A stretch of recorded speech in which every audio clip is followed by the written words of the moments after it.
पे गैजेट देख रहे हो। जी हाँ दोस्तों, ये जो है एक पोर्टेबल फैन है।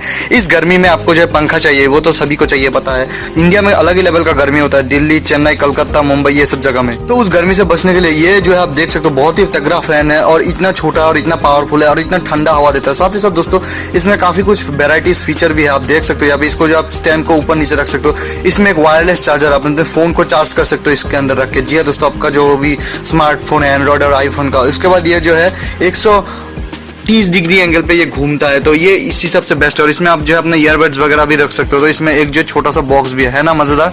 नेक्स्ट जो दोस्तों, अगर आप इस फैन को खरीदना चाहते हो, इस गैजेट को, तो कमेंट सेक्शन में सबसे ऊपर लिंक है, वहां पे जाकर आप खरीद सकते हो। ऐसे मजेदार गैजेट के लिए इस यूट्यूब चैनल डैशन को सब्सक्राइब करें।